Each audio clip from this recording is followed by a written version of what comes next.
네, 안녕하세요 여러분, 반갑습니다. 송쌤이 마지막 40강에서 여러분들 만나게 됐습니다. 드디어 마지막 강의입니다. 선생님이 EBS 강의를 지금 한 8년 정도 진행을 하고 있는데요.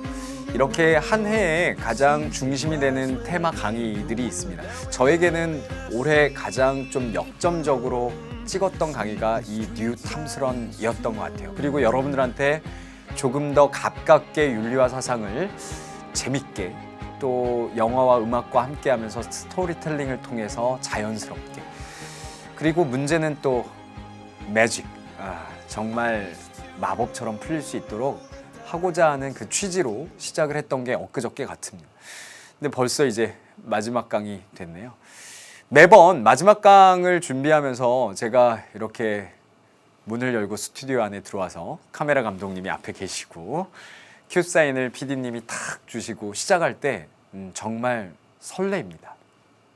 지금까지 해왔던 그 강의들에 과연 내가 학생들에게 전달할 메시지들을 잘 담아서 전달을 했는지, 또 매강 정말 열정을 다해서 수업을 했는지, 여러 가지가 정말 주마등처럼 지나가면서 이 마지막 강 또한 열심히 마무리를 잘 해야 되겠다라는 다짐을 하게 됩니다. 그러면서 옷을 탁 갈아입을 때 선생님은 모든 강의의 옷을 제가 직접 코디를 하고 준비해 와서 이렇게 입는데요. 마지막 강은 항상 격식을 차린다라는 의미에서 정장을 입고 여러분들 앞에 섭니다. 여러분들이 지금 여름에 방송분으로 보게 될 텐데 답답함을 느끼지 않으셨으면 좋겠고요. 저는 이게 뭐 여름 정장이어서 그렇게 덥지는 않은데 격식을 차린다라는 의미에서 정말 준비하는 마음가짐 자체도 마지막 강을 선생님이 그렇게 의미를 실어서 준비했다라고 생각을 해주시면 좋겠습니다. 지금까지 저와 함께 완강을 위해서 달려온 학생들, 제가 다른 목표 세우지 말고 완강이 목표라고 했잖아요. 그 완강을 해주신 학생들, 정말 제 앞에 있다면 맛있는 거 엄청 많이 사드리고 싶네요. 고맙습니다. 지금까지 진짜 애쓰셨습니다. 자, 지금부터 그러면 그 힘찬 마지막 강을 문을 열도록 하겠습니다. 이것만은 꼭 제시하면서 오늘 사회주의를 공부하게 될 텐데요. 마지막 강 이 사회주의도 또 사회주의가 갖고 있는 나름의 메시지들이 있습니다. 이런 것들을 우리가 가져가야 되겠죠. 자, 이것만은 꼭 제시해 보도록 하겠습니다. 사회주의 사상의 사상적 기원이 있습니다. 이 기원을 한 3가지 정도로 얘기할 수 있는데 가끔 이게 수능 시험에 다뤄집니다. 그래서 플라톤의 사상이랄지 초기 크리스토교들의 어떤 금욕적이면서도 공동체주의적 생활, 그리고 토머스 모어의 유토피아, 이런 것들이 어떻게 영향을 주었냐라는 거죠. 그 다음에 이제 공상적 사회주의, 여기 나오고 있네. 이게 생스봉, 프루에, 오웬과 같은 사상가들의 공상적 사회주의가 있었기 때문에 여기에 나오는 과학적 사회주의, 즉 마르크스의 사상이 등장할 수 있었습니다. 그러나 마르크스 사상이 갖고 있는 맹점들 또한 있었죠. 그래서 지구의 반쪽 역사적 실험이 실패로 돌아갔을지 모르겠습니다. 그래서 그 비슷한 시기에 다른 길을 갔던 민주사회주의라는 걸 통해서 우리가 사회주의가 어떻게 하면 그 생명력을 유지해 나갈 수 있는지, 또 장점은 무엇인지, 이런 것들을 정리해 보려고 합니다. 자, 이것만은 꼭 제시했고요. 선생님이 준비한 자료 보여드리기 전에 과거에는 마르크스의 사상, 공산사회 사상, 그리고 사회주의라는 것을 배우지 못하게 하는, 또 그런 책들을 읽지 못하게 하는 그런 금서로 분류되던 시기도 있었습니다.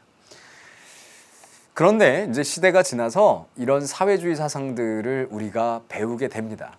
그럼 사회주의자가 되라라는 얘기일까요? 그게 아니죠. 역사적으로 이 사회주의 실험은 실패로 돌아갔어요. 프란시스 후쿠야마가 얘기하는 것처럼 역사의 종말이 일어났습니다. 여기에서 역사의 종말이라는 말은 자본주의와 자유주의 시스템, 이것으로 승리가 굳어졌다라는 거죠. 그런데 사회주의를 우리는 왜 배울까요? 결론은 이거죠. 사회주의의 단점들을 보는 것도 중요하지만 사회주의가 갖고 있는 장점, 그리고 사회주의가 왜 등장했었는지, 그리고 왜 소멸됐는지, 이 과정들을 조금 들여다보면 지금 자본주의가 겪고 있는 문제점들을 어떻게 해결할 수 있는지 방향성을 제시받을 수 있다. 교훈을 얻을 수 있다. 이런 얘기인 겁니다. 사회주의자가 되라라는 얘기가 아니라 아직도 마르크스의 유령이 유럽을 배회하고 있다라는 표현이 있을 만큼 우리가 전 세계적으로 자본주의가 발전되어 가면서 그 자본주의 시스템 안에서 계속해서 부익부 빈익빈, 그리고 인간의 존엄성에 대한 침해, 인간 소외, 물신화 현상, 이런 것들이 계속 곪다 보면 결국 사회주의라는 것이 다시 유령처럼 우리 앞에 등장할 수도 있는 것이기 때문에 사회주의의 장점들을 잘 접목시킬 수 있도록 그 개념들을 정리해보자라는 거예요. 이해하셨나요? 우리가 지난 시간에 자본주의를 공부했죠? 자본주의의 장점, 단점도 있었습니다. 자본주의의 흐름도 정리했었습니다. 그래서 사회주의를 자본주의와 좀 비교해가면서 정리할 필요가 있을 것 같고요. 제가 첫 번째로 준비한 이야기는 아주 재미난 애니메이션 이야기로 시작하려고 합니다. 라라라라라라라라라라. 선생님 중학교 때, 초등학교 때 이 애니메이션 보면서 자랐던 것 같아요. 그리고 너무 좋아했던 애니메이션인데 이거 보려고 막 집에 열심히 뛰어가고 했던 기억이 아직도 나네요. 파파 스머프 아직도 멀었어요? 막 이러면 거의 다 왔다 막 이러면서 산에 올라가고 막 이러는 기억이 납니다. 퀴즈 하나 내볼까요? 애니메이션 개구쟁이 스머프는요, 미국 애니메이션이 아닙니다. 이게 미국에서 영화화된 적도 있었는데요. 근데 이 애니메이션은 원래 어느 나라에서 만든 애니메이션일까요? 대답해보세요. 힌트는 지금 우리가 사회주의 사상 들어가면서 제가 이 애니메이션 얘기를 꺼내니 학생들이 그런 얘기를 하면 이제 뭐 예전에 소련, 러시아예요 막 이러고 독일이요 막 이러는데 아니고요. 정답을 얘기하면 벨기에에서 제작된 애니메이션입니다. 그래서 원작자가 피에르 클리퍼드죠. 그래서 피에르 클리퍼드의 이 작품이 제가 왜 사회주의를 시작하면서 갖고 와서 여러분들한테 얘기를 하느냐, 마크 슈미트라고 하는 아주 유명한 사회학자가요, 개구쟁이 스머프에는 사회주의적 요소가 굉장히 많이 녹아들어 있다라고 책을 쓰기까지 했습니다. 슈미트의 분석대로라면 공동생산과 공동분배가 이루어지고 있고 똑같은 집의 모습, 그리고 그 안에 살고 있는 사람들의 의복들도 비슷하죠. 얘네들 다 상의는 안 입었잖아요. 하의만 입었죠. 지금 파파 스머프만 빨간색이지 다 똑같잖아요. 이런 것들은, 자, 힌트를 얻어보세요. 토머스 모어의 유토피아의 영향이기도 합니다. 그래서 이러한 안에 보면 이렇게 공동생산, 공동소비를 하는데 여기에 등장하는 이 스머프들을 항상 노리고 있는 막 음악이 마마마 이런 음악이 나오면서 가가멜이 등장을 합니다. 그래서 이 슈미트의 분석에 의하면 이 가가멜은 자본주의를 의미하고 사회주의를 잠식하려고 하는, 그리고 그 자본주의 안에 말 못하고 항상 스머프를 해치려고 이 가가멜에게 이용당하는 아즈라엘이라는 강아지가 아니고 고양이죠. 고양이가 있습니다. 고양이가 자본가를 의미한다라고 또 분석을 하기도 합니다. 되게 재미난 퀴즈를 하나 내볼까요? 이 애니메이션을 잘 들여다보면 이 파파 스머프가 참 특이한데, 어찌 보면은 슈미트의 분석대로 이 사회주의라는 것에 이론적 배경을 깔아준 어떤 아버지, 사상의 아버지라고 볼 수도 있겠죠. 지금 여기에서 얘기하는 파파 스머프를 어떤 사람은 사회주의 사상의 아버지인 이 사람을 모델로 그렸다라고 주장을 하기까지 하는데요. 네, 좀 이따가 우리가 사진을 보겠지만 마르크스와 참 닮아있기도 합니다. 거기에 이제 똘똘이 스머프는 뭐 트로츠키라는 실존 인물을 또 형상화했다라고 주장을 하기까지 하고요. 어쨌거나 이 애니메이션 한 편에 원작자는 사회주의를 그리려고 그린 건 아니다라고 얘기를 했는데, 참 애니메이션 하나 가지고도 우리는 다양하게 정치공학을 해석할 수도 있는 것 같아요. 그래서 정치 사회학적으로 그 안에 들어있는 함의를 마크 슈미트가 분석한 것처럼 이렇게 사회주의적 요소들을 발견해낼 수 있다라고 얘기할 수 있는데요. 이게 사회주의 사상의 기원을 이해하는데 조금 이야기거리가 될 것 같아서 보여드리고 시작을 하는 겁니다. 자, 기원 얘기를 해볼까요? 사회주의의 정의입니다. 사회주의란 반자본주의적 입장이다 라고 정의를 내려버리면 돼요. 어렵지 않죠? 반자본주의라는 건 자본주의가 갖고 있는 것들 다 반대하겠다라고 등장한 거예요. 왜냐하면 자본주의의 모순점이 있고 그 자본주의는 분명히 붕괴될 수밖에 없다. 그 잿더미에서 사회주의라는 과도기 상태를 거쳐서 마지막 공산주의라는 단계로 이양된다라고 마르크스가 그렸다라는 거고, 그런 의미에서 자본주의가 갖고 있는 특징, 사적 소유에 대해서 인정하고 확대 재생산을 강조하며 시장 안에서 소득, 분배 모든 것들이 자연적으로 이루어지고 기업하기 좋은 경제 구조, 이런 것들이라고 보면 사회주의는 1번 사회 중심의 인간관을 강조합니다. 인간은 사회적 존재라는 거죠. 사회와 뗄래야 뗄 수 없다라는 거고요. 생산수단의 공동 소유와 통제를 기본 원리로 합니다. 사회주의라는 건 계획 경제죠. 완벽하게 통제적인 시스템입니다. 그리고 경제적 불평등을 해소하고자 하는 분배에 초점을 맞춰서 등장한 것이지, 효율성과 개인의 이득 그리고 이익을 강조하는 자본주의하고는 다른 지점에서 해석할 수 있다라는 거예요. 그래서 사회주의는 반자본주의적 입장이라고 떠올려 주시고 그걸 중심으로 해석을 하면 다 풀릴 겁니다. 사회주의 사상의 기원이 있는데요. 첫 번째는 플라톤 사상입니다. 자, 가장 중요한 거 하나 나오죠. 플라톤의 이상 국가관에서 통치계급의 재산 공유와 국가에 의한 자녀의 공동 양육, 이런 개념들이 나옵니다. 지금 우리가 어디라고 있냐면 페이지 202페이지 하고 있거든요. 거기에다가 선생님이 올려놓은 자료 다운로드를 받아서 이렇게 오려서 붙여놓든지 아니면은 필기를 살짝 하시는 것도 좋을 것 같은데요.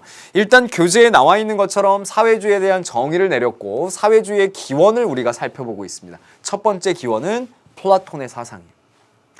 플라톤의 사상의 핵심은 통치계급의 재산 공유에 있다라고 하는데요.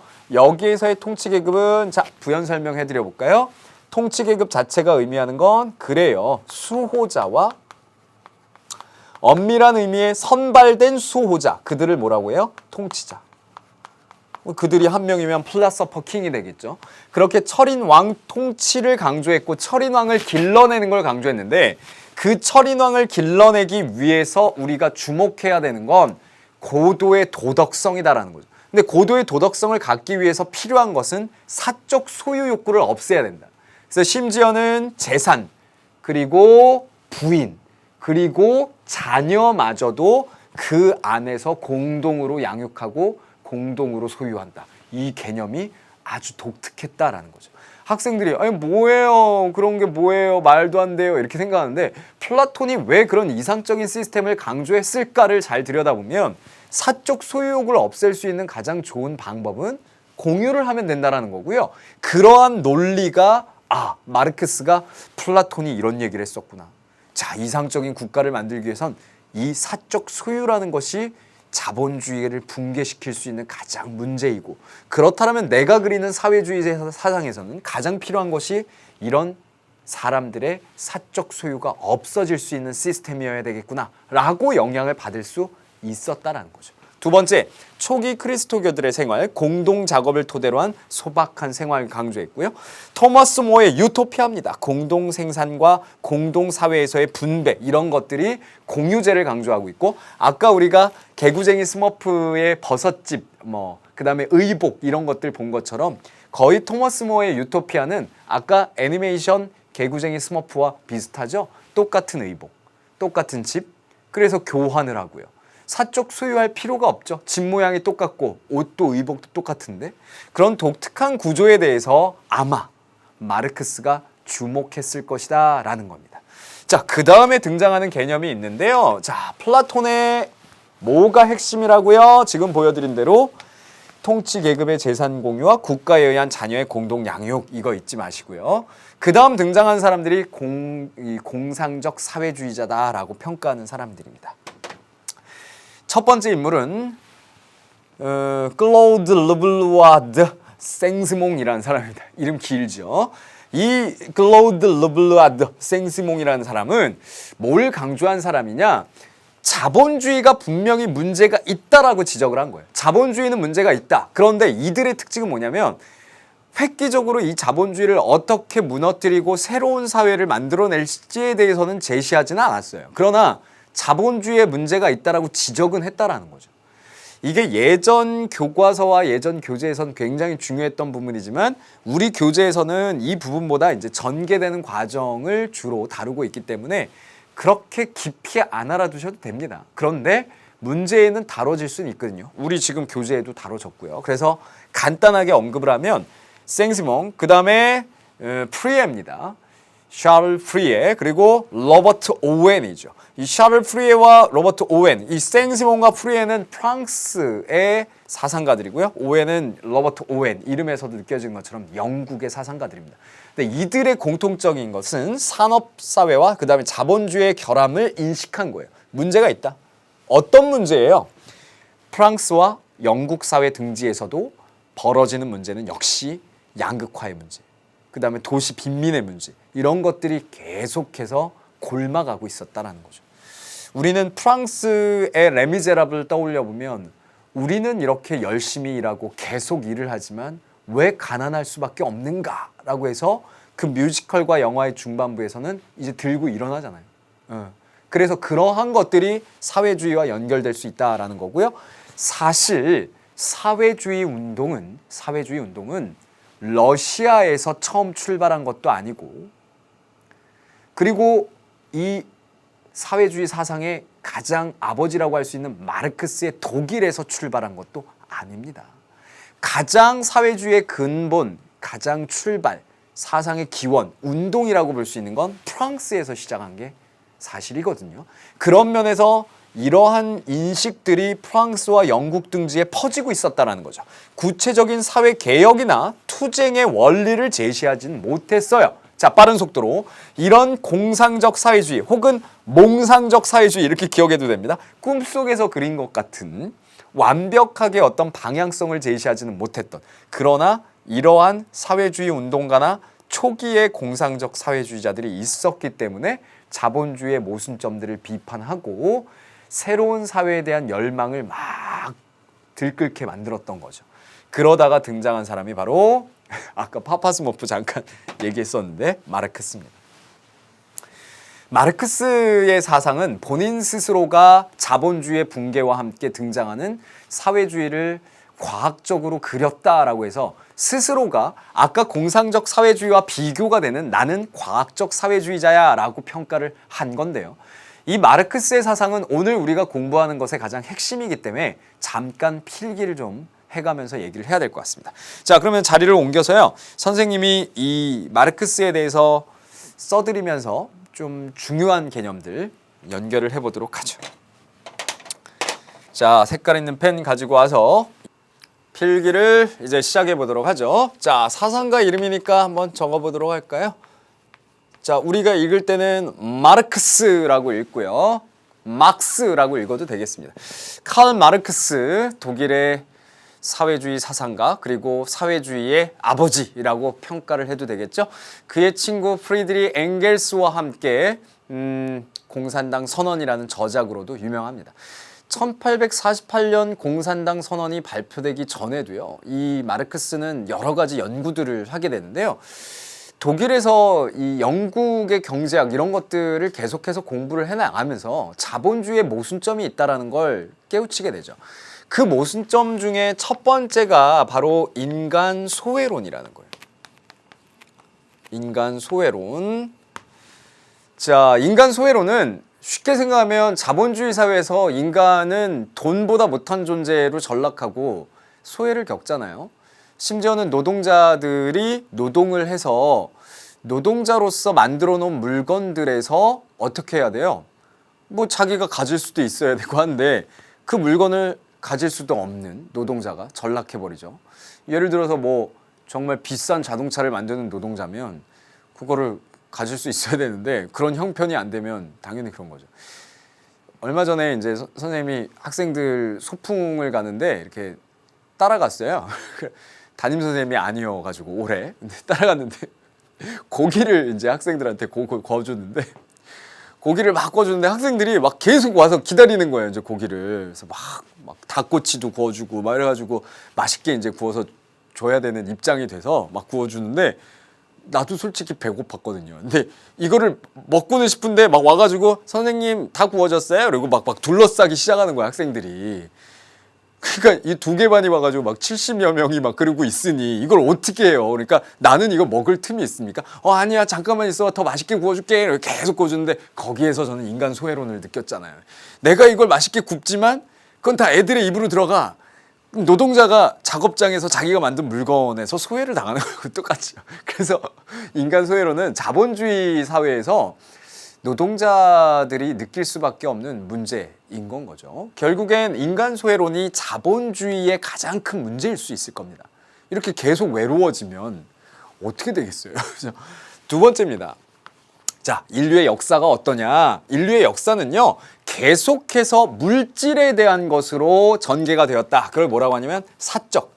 인류의 역사라는 건 유물론이라고 해요. 유물론의 반대는 이 관념론이라고 표현하죠. 가장 대표적인 사상가가 뭐 칸트도 되겠지만 헤겔과 같은 철학자가 있겠고요.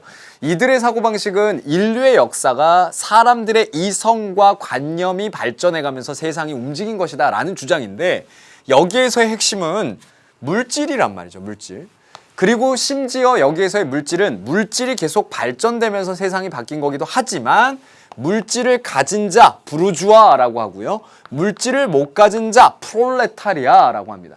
프롤레타리아. 예전에 지금 배우시는지 모르겠는데 염상섭의 3대라는 그 소설을 보면 선생님 국어 시간에 배웠던 기억이 나는데 거기서 프롤레타리아 이거를 뭐 무산자 계급 이렇게 번역을 하는데 그 프롤레타리아가 바로 노동자를 얘기합니다. 그 다음에 부르주아는 신흥 자본가 계급들을 얘기하고요. 지금은 이제 자본가 자체를 얘기하겠죠. 유물론, 즉 부르주아, 가진 자와 못 가진 자가 갈등을 겪으면서 계속해서 발전합니다. 근데 우리 교재에 있는 것처럼 역사 발전의 5단계설이라는 것도 있고요. 세 번째, 그럼 역사가 어떻게 움직인 것이냐? 지금까지의 인류의 역사는 모든 것이 계급 투쟁의 역사이다. 계급 투쟁론. 그래서 원시 공산 사회를 지나고 고대 노예제 사회부터 또 중세의 봉건 사회 그리고 근대의 자본주의 사회 다 뭐가 있습니까? 계급의 투쟁이 있다라는 거죠. 투쟁 동그라미입니다. 마지막으로 4번 뭐가 나옵니까? 이러한 것들을 해결하기 위해선 반드시 수반되어야 되는 게 중요하니까 노란 펜으로 쓸게요. 폭력 혁명입니다. 자, 여기에서 여러분들이 CF 쓸 게 있는데요. 우리가 조금 있다가 이제 정리하게 될 에드와르트 베른슈타인의 민주적 사회주의, 즉 민주사회주의라는 게 등장을 합니다. 근데 민주사회주의에서는 이 혁명이란 단어에 동의하지 않았다라는 거예요. 러시아 같은 경우엔 과거에 이제 소련이라고 하죠. 소련은 붉은 혁명을 일으켰습니다. 그게 마르크스의 사상 자체를 받아들였다라고 본인들은 주장을 하는 거죠. 그런 피를 흘리는 10월 혁명 이런 걸 통해서 결국엔 프롤레타리아들이 즉 노동자들이 혁명을 통해서 과도 정부를 형성하고 그 과도 정부를 통해서 마지막 단계로 이양할 수 있도록 꼭 이루어져야 되는 단계, 이게 마르크스가 이야기를 한 거죠. 근데 민주사회주의에서는 폭력혁명을 동의하지 않고요. 뭐라고 얘기했냐? 점진적 사회 개혁을 강조했다. 이렇게. 자, 선생님이 지금 필기하려고 오른쪽에 이제 민주사회주의를 따로 정리를 하려고 했는데 갑자기 계획을 바꿨습니다. 여기에다가 더 이해하기 쉽도록 비교해서 그냥 적어드릴게요. 곧바로. 아래에다 하나 더 추가 읽겠습니다. 뭐냐? 지금 얘기한 마르크스의 사상은 근본적으로 사회주의라는 과도기 상태를 거쳐서 마지막 단계인 공산사회로 간다라고 얘기를 했거든요. 그래서 사회주의를 뭐라고 하는지 공산주의를 뭐라고 하는지 그 개념어를 정확하게 이해를 해둬야 되는데 학생들한테 사회주의가 뭐니? 공산주의가 뭐니? 이렇게 물어보면 뭐 사회주의는 뭐래더라? 민주주의에 반대고 뭐 공산주의는 자본주의에 반대요. 막 이렇게 대답을 하시는데요. 그렇게 중학교 때 배웠는지 모르겠지만 마르크스의 사상으로 우리가 투영을 해서 보면 사회주의와 공산주의는 단계론이죠. 단계론. 그러면은 이쪽에다 옮겨가지고 잠깐 써드리겠습니다. 자, 사회주의는 과도기 상태. 그 다음에 최종 상태가 공산주의. 공산사회. 그러면은 이거는 최종이죠. 자, 잘 보세요. 사회주의 단계에서 아까 프롤레타리아들이 혁명을 일으켰습니다. 그죠? 자본주의의 모순이 계속 곪다가 양극화가 심해지고 곪다가 거기에서 프롤레타리아들의 혁명에 의해서 과도기적 상태인 사회주의라는 단계가 오게 돼요. 사회주의를 우리가 다른 말로 뭐라고 하냐면 프롤레타리아 독재 상태라고 합니다. 프롤레타리아 독재라고 해서 나쁘게 생각할 게 아니라 노동자들의 연합에 의한 과도정부라고 기억을 해두시면 도움이 될 것 같아요. 그 과도정부에서 자연스럽게 이게 있어야 되는 이유는 부르주아들의 반혁명을 견뎌내기 위해선 이 단계가 꼭 필요한 거예요. 이 단계가 있고 나서 그 다음으로 공산사회로 이양되게 됩니다. 이양될 때 소멸되는 게 세 가지가 있는데요. 첫 번째, 사유재산이 소멸돼요. 이 사유재산 없다라고 그랬잖아요. 소멸됩니다. 두 번째, 사유재산에 의해서 가진 자와 못 가진 자가 나뉜다고 했으니까 뭐가 없어져요? 계급이 소멸돼요. 그 다음에 마지막으로 없어지는 게 계급이 없어지니까 국가가 사라진다라는 삼소멸론이 나오게 됩니다. 요게 공산사회. 그래서 공산사회는 뭐에 의해서 분배받아요? 필요에 의해서 분배받는 거예요. 자, 앞에 꾸며주는 말이 있죠? 능력에 따라 일하고 필요한 만큼 분배받는 시스템이에요. 이거 얼마나 이상적인 시스템입니까? 그런데요, 이것의 반기를 들고 등장한 민주사회주의는 내세우는 게 뭐냐면 핵심이 이거죠. 점진적 사회개혁을 통해서 이미 사회주의의 근본적인 것들을 실현할 수 있다는 거예요. 그래서 이들이 이미 출발부터가 얘네들이 만들려고 했던 국가가 사실 사회주의와 공산주의 이것을 시도했던 것이 과거의 USSR 아니겠습니까? 우리는 줄여서 소련이라고 하고요. 88년도 서울올림픽에도 소련은 등장을 했었습니다. 이런 얘기를 하면 학생들이 예전에는 88올림픽 하면 알던데 요즘에는 전혀 몰라요. 그래서 88올림픽을 했었어, 우리나라에서. 근데 USSR은 그때 이제 우리나라가 평화의 올림픽 이래가지고 소련이 참여하는 게 대단한 이슈였죠. 유니온, 이거 연방이라고 표현하죠. 유니온, 연방이라고 번역하시면 되겠고요. 소비에트 소셜리스트 리퍼블릭스입니다. 그러니까 소비에트 연방 사회주의 공화국 이렇게 하는데 줄여서 그냥 소련 이렇게 하거든요. 소비에트 연방 이렇게. 근데 얘네들이 했던 건 요걸 그대로 한 거예요. 네, 그래서 요거까지 한 거죠. 근데 이것들의 끝이 어떻게 됐냐면 망했잖아요. 네. 그 누가 등장하면서 이게 없어졌냐면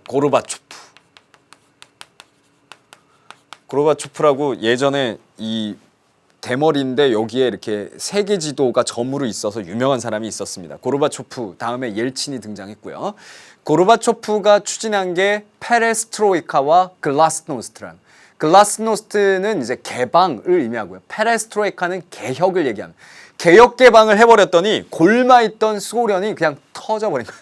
그래서 지금 러시아를 중심으로 하는 CIS 독립국 연합이 된 거죠. Commonwealth Independent States. 그죠? 그래서 왜 비정상회담에 일리아 뭐 이런 사람들이 러시아 사람이잖아요. 그 러시아를 중심으로 하는 그런 독립국 연합으로 되어 있는 거죠. 그런데 오른쪽으로 올라와 보면 이미 갈 길이 달랐던 1919년부터 볼셰비키 혁명이 일어난 러시아에서의 그런 배경과 다르게 아예 서구라는 것은 서구라파를 얘기합니다. 서구라파는 서유럽을 얘기하는 거예요. 이 서유럽, 서구라파에서 벌어진 민주사회주의 운동이 있었으니 아예 처음부터 출발이 달랐던 것이죠. 그들이 했던 것을 우리는 뭐라고 하냐면 사회주의에 관한 민주적 도정이라고 표현을 하고요. 그런 것들을 통해서 1951년에 프랑크푸르트 암마인에서 선언을 하게 됩니다. 그게 바로 민주사회주의 선언이라는 거예요. 다른 말로 별칭이 붙어있죠? 프랑크푸르트 선언이라고 표현을 합니다. 그 프랑크푸르트 선언의 가장 핵심은 이거예요. 잘 보세요. 민주적인 요소, 그것은 의회라는 단어가 걸리면 돼요. 그 다음에 사적 소유, 이런 것들은 가로 열고 자본주의적 관점이죠. 네, 이러한 일정 부분들을 그 안에 끌고 들어옴으로써 사회주의를 실현할 수 있다라는 주장을 하게 됩니다.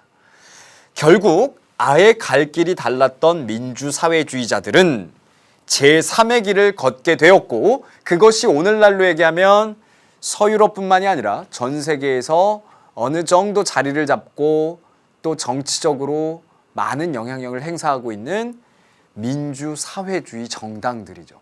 예를 들면 노동당, 그 다음에 사회당, 그 다음에 뭐 과거에 이제 삼인당이라는 표현을 했었는데요. 그런 정당들 있습니다. 그래서 민주사회주의 정당들은 오늘날의 서구의 이제 복지국가와 결합이 되면서 더욱 발전을 하기도 하고요. 그런 이 이론의 근간이 이제 복지국가의 출현에 어떤 영향력을 끼치기까지 한 거죠. 그러니까 그런 복지의 문제 이런 것들은 역시 의회와 사유재산 그런 자본의 논리 이런 것들을 끌어안음으로써 진정한 의미의 사회주의를 실현할 수 있다라는 주장이었다라는 거예요. 자, 여기까지 제가 설명을 쭉 드려봤는데요. 그러면 여기에서 여러분들 등장해야 되는 가장 중요한 인물이 한 사람이 있는데요. 아까 우리가 마르크스를 공부했다면 마르크스는 정통 마르크시즘 그리고 사회주의의 아버지잖아요. 근데 이 사람과 다르게 에드와르트 베른슈타인이라고 있습니다. 에드와르트 베른슈타인은 민주적 사회주의의 아버지라고 불립니다. 선생님이 이 베른슈타인에 관련된 걸 가지고 역시 또 재밌게 5분 사탐을 만들어 보기도 했었는데요. 그것을 참고하셔도 될 것 같고요. 지금 얘기한 대로 민주사회주의자들의 특징 이런 것들을 잘 정리해 놓으시면 좋을 것 같습니다. 자, 사회주의 사상의 어떤 기원부터 우리가 쭉 정리를 해보면 이게 교재 202페이지에 나와 있죠. 기원, 그리고 초유럽에서 이런 공상적 사회주의자들. 그 다음에 중반에는 이렇게 진행이 됐고요. 그 다음에 중반 사회주의 국가들이 이렇게 문제점을 불러일으키며 결국에는 망했고 20세기 중반의 민주사회주의 정당들은 더욱더 확장적인 그 기세를 확인할 수 있겠고요. 중요한 건 1951년에 민주사회주의 선언, 프랑크푸르트 암마인에서 있었던 프랑크푸르트 선언까지 기억을 해주시면 됩니다. 근데 이때 이제 프랑크푸르트 선언하면 막 내용 중에 사회주의 인터내셔널이라는 표현이 나오는데요. 왜 사회주의 여기에선 민주사회주의라고 표현하지 않고 사회주의 인터내셔널이라는 표현이 나오느냐? 여기에서 이 당시에 과거의 인터내셔널 그 다음에 코메콘, 코민테른 이런 것들을 정부보다 이제 더 커다란 연합 시스템이죠. 그런 것들을 출범을 시켜요. 소련을 중심으로. 근데 그런 것들에 대항하기 위해서 사회주의라는 말을 붙여서 사회주의 인터내셔널이라는 것을 이제 강조를 하게 되는데요. 그 표현까지 정리를 해 놓으시면 이제 확실하게 개념들은 갖고 가시는 겁니다. 그래서 프랑크푸르트 선언의 내용들을 쭉 읽어보면 아까 선생님이 표시해 준 단어 있죠. 의회라든지 아니면 그 안에서 민주사회주의적 요소 그리고 경제에 있어서의 자본주의적 요소들을 받아들였다라든지 이런 것들을 정리해 주시면 되겠고 뉴탐스런 202페이지 꼭 참고해 주시기 바랍니다. 그런데 사회주의라는 게 아주 심각한 문제를 불러일으켰죠. 예를 들면 심각한 경제 침체. 그래서 너무나 가난한 거예요. 오히려 사람들에게 평등한 세상을 만들겠다라고 선언했던 이 사회주의라는 것이 국가를 지구의 반쪽을 만들어낸 거 아닙니까? 근데 그 국가들이 다 겪은 것은 평등하긴 한데 다 하향평준화된 거예요. 너무나 가난했죠. 그런데 정부는 차단해서 야 우리가 그래도 지상낙원이다 이렇게 홍보를 하고 있었지만 밖에 살아가는 걸 보니까 너무나 자본주의 진영은 발전을 많이 했거든요. 대표적인 게 미국이었고요. 그런 면에서 이제 민주화의 봄 이런 것들이 막 펼쳐지게 되는 거죠. 유일하게 남아있는 나라가 바로 북한. 북한도 정보 차단이 이제 관건인데요. 정보가 확 풀려버리면 아마 민주화의 봄 이런 것들이 갑작스레게 도래할 수 있고 그러다 보면은 그냥 통일의 시대가 갑작스럽게 올 수도 있죠. 그렇기 때문에 우리가 통일에 대한 준비를 미리미리 서둘러서 해야 된다라는 거예요. 과거의 사회주의 국가의 어떤 그 끝을 봤을 때. 자, 그 다음에 개인의 인권 침해 굉장히 많았습니다. 게슈타포 막 이런 거 나오잖아요. 그래서 막 경찰 국가로서 스탈린 시대의 이런 구소련 이런 국가들은 진짜 공포 정치와 거의 같았고요. 전체주의라고 우리가 표현을 했었으니까 새로운 불평등이 등장을 했죠. 예를 들면 이 안에서도 어떤 그 썩은 관료 집단에서 더욱 많은 것들을 본인들이 가져가고 시민들은 더욱 못 살게 되고 그러니까 이제 불평등이 만들어진 거고 이런 게 문제가 되었다. 2002년이었나요? 수능에 출제됐던 이 철거되는 레닌 동상 이야기가 나와 있는데요. 오른쪽에 제가 예전에 36강에서 설명을 했었는데 굿바이 레닌이라는 영화가 있습니다. 이 영화에서는 동독, 과거의 동독이죠. 서독과 동독이 통일되기 전에 갈라져 있었어요. 요것도 모르실라나? 독일이 예전에 갈라져 있었어요. 네. 근데 이제 통일이 된 거죠. 그런데 이제 과거의 동독에 살고 있던 엄마가 코마 상태에 빠지게 됩니다. 그래서 조금이라도 충격을 받으면 안 된다라고 의사가 진단을 했는데 이제 통일이 돼버리고 그러니까 동독의 동독이란 시스템에서 보기엔 서독은 정말 이 진짜 졸부들의 나라거든요. 예. 베시스라고 이렇게 비꼬아서 얘기하잖아요. 그러니까 예를 들어서 지금 북한에 정말 북한 골수 그런 진짜 찬양론자가 있다라고 했을 때 통일이 됐는데 막 이렇게 바뀐 세상을 보면은 코마 상태에서 이제 죽어버리니까 거짓말을 하기 시작하는 거죠. 그래서 이제 거짓말을 낳고 그래서 아들이 막 나중에는 영화까지 찍어요. 그래가지고 막 계속 방송으로 보여주는 거예요. 그 내용인데요. 이 영화를 들여다보면 왜 사회주의가 낙후될 수밖에 없었고 지구 반쪽에 해당됐던 사회주의 운동이 망할 수밖에 없었는지 아까의 이 요소들이 그대로 이 영화 속에 나오게 됩니다. 결국 자본주의의 장점을 사회주의가 따라가지 못했다라는 거고 그렇지만 우리가 수업에서 얻어야 될 것 하나 있다라고 그랬죠. 자본주의의 문제점에 이렇게 사회주의가 시종일관 외치고 있는 것들 주목해 봐야 될 겁니다. 뒤집어 보면 경제가 굉장히 발전되더라도 그 안에 개개인들은 평등하게 살 수 있도록 실현되어야 될 것이고 개인의 인권은 침해되지 말아야 될 것이다 라는 거예요. 자, 이렇게 우리가 정리를 한다면 결국 이 사회주의와 자본주의를 다 마무리를 할 수 있는 것 같은데요. 205페이지에 보면 자 보세요. 남경태 씨가 쓴 아주 재미난 책 개념어 사전이 있습니다. 책 참 잘 쓰시는 분이에요. 재밌게 씁니다. 그래서 남경태 씨의 책들 뭐 시사 상식에 관련된 책들도 많고 저는 이 개념어 사전 참 재밌게 읽은 책인데 여기에 보면 쭉 이야기의 흐름이 어떻습니까? 지금까지 인류의 역사에서 사회주의와 공산주의 그리고 자본주의라는 것이 이렇게 펼쳐져 있었는데 그들의 각각의 장단점이라는 걸 잘 이해해 보면 아주 좋은 경제 시스템 그리고 자본주의를 근간으로 하되 자본주의의 모순점들, 문제점들을 잘 보완할 수 있는 제도를 만들 수도 있다. 그것이 결국엔 자유와 평등의 조화인 것이다 라고 이야기를 하고 있습니다. 자, 그러면은 문제를 통해서 마무리를 한번 해보도록 하겠습니다. 우리 교재에 지난번에 자본주의까지 풀고 사회주의 파트는 그대로 남겨뒀었는데요. 지금부터 제가 빠른 속도로 한번 풀어봐 드리도록 하겠습니다. 자, 6번 문제 같이 보실까요? 가상대화인데요. 갑의 일견에 대해서 을이 제기할 비판으로 적절한 건 뭐냐? 자, 갑을 보니까요. 사적 소유를 인정하기 때문에 라고 나옵니다. 자유방임이에요. 근데 이 자유방임의 시스템에 대해서 을이 뭐라고 비판하고 있을까요? 을을 보니까요. 생산수단의 사적 소유는 모든 경제적 불평등의 원인입니다. 사회주의죠.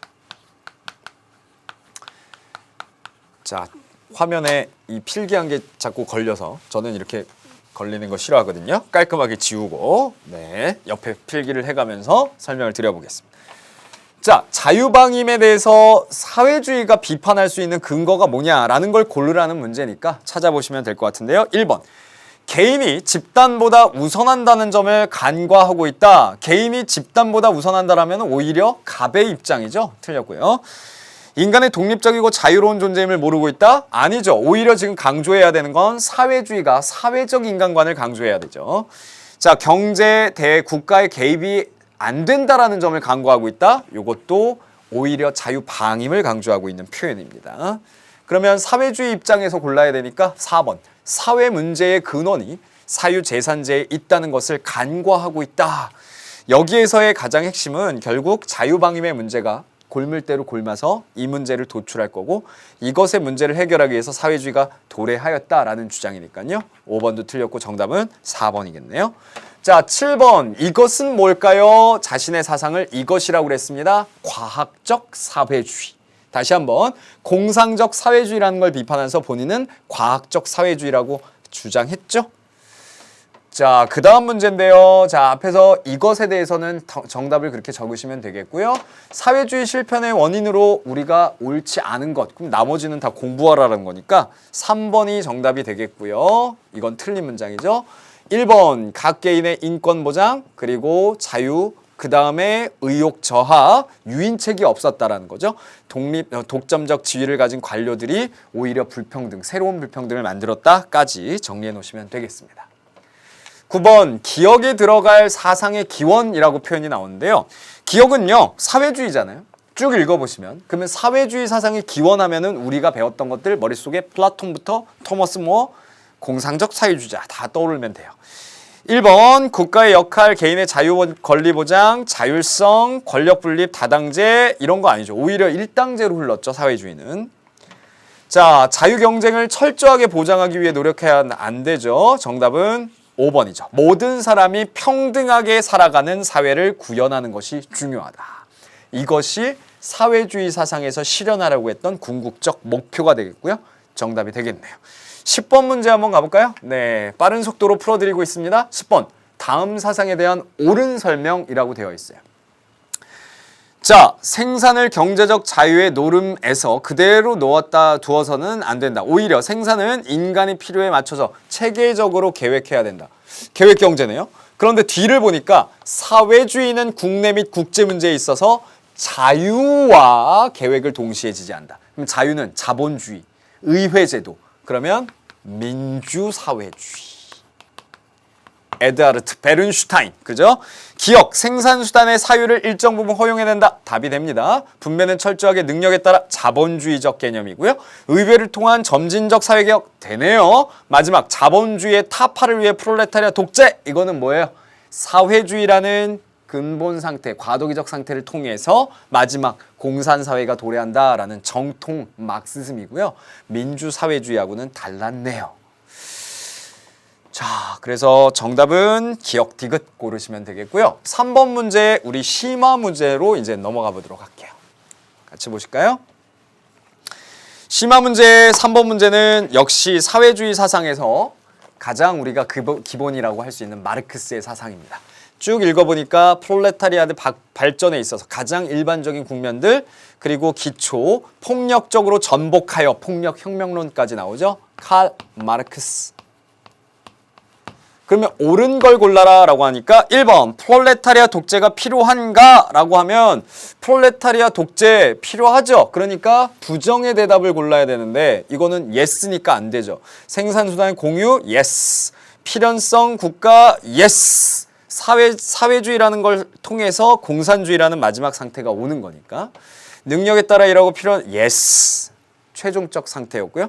사회개혁은 민주적 방법, 이거는 점진적 사회개혁을 얘기하는 민주사회주의자들이 할 얘기겠죠. 자, 그 다음 4번 문제의 윤리적 시사점은요. 이렇게 쓰시면 되겠네요. 인간 상호 의존성, 그리고 사회주의, 즉 사회적 존재라는 것, 그것이 윤리적 시사점이겠고요. 경제적 평등성이 중요하다. 이건 복지제도의 강조, 이런 것들과 연관이 되어도 될 것 같고, 인간 소외를 극복하는 것, 이런 것들이 시사점으로 우리가 오늘 이 시간에 사회주의의 장점, 이렇게 정리를 했던 부분이기도 하죠. 오늘날 우리가 자본주의의 문제점에 대해서 시사해주는 사회주의의 장점, 이런 것들이 될 수 있겠습니다. 마지막 5번인데요. 공통점인데 첫 번째는 민주사회주의가 그대로 나와 있죠. 읽어보면 그 뒤에 쭉 나오면서 결국 민주사회주의적인 노력이 지금 근본적인 사회주의를 만들 수도 있다. 그러니까 사회주의는 민주적으로 라고 표현하고 있습니다.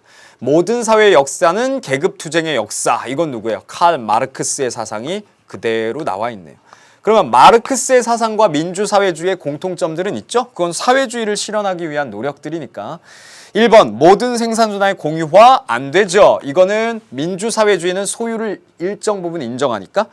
모든 정치적 제도와 권위를 부정한다. 이거는 바쿠닌의 무정부주의적 관점이에요. 답이 될 수 없겠고요. 계급투쟁을 사회 악의 근원으로 파악한다. 계급투쟁이 필요하다라고 봤기 때문에 공통점이라고 보기엔 어렵겠고, 마르크스는 동의하니까. 경제적 불평등의 해소, 그렇죠. 이게 사회주의의 근본 취지이고요. 마지막으로 필연적으로 프롤레타리아 독재 과정을 거칠 것, 이거는 마르크스만 얘기한 거죠. 그래서 답이 될 수 없습니다. 자, 선생님이 지금까지 준비해온 모든 40강의 내용은 정리를 마무리한 것 같습니다. 지금 수업이 끝날 때까지 한 4분 안 되게 제가 이제 마무리를 해드릴 시간이 남아있는 것 같은데요.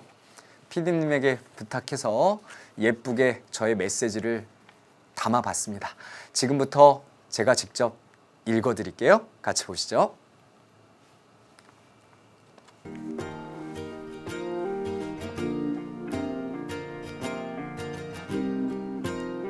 나에게 필요한 지식은 암기하는 정보가 아니라 생각하는 힘이다.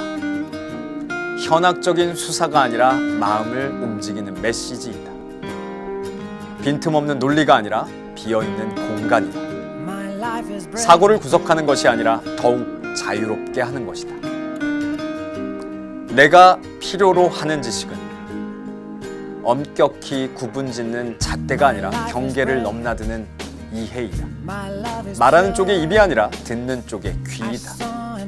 머리를 높게 하는 것이 아니라 마음을 낮게 하는 것이다. 책 속의 깨알 같은 글씨가 아니라 책을 쥔 손에 맺힌 작은 땀방울과 행동이다. 지난 시간 함께해서 행복했습니다. 여러분이 단순한 지식인보다는 균형 잡힌 눈으로 세상을 보며 행동하고 실천하는 이 사회의 지성인으로 성장하길 희망합니다. 선생님도 항상 여러분을 응원하겠습니다.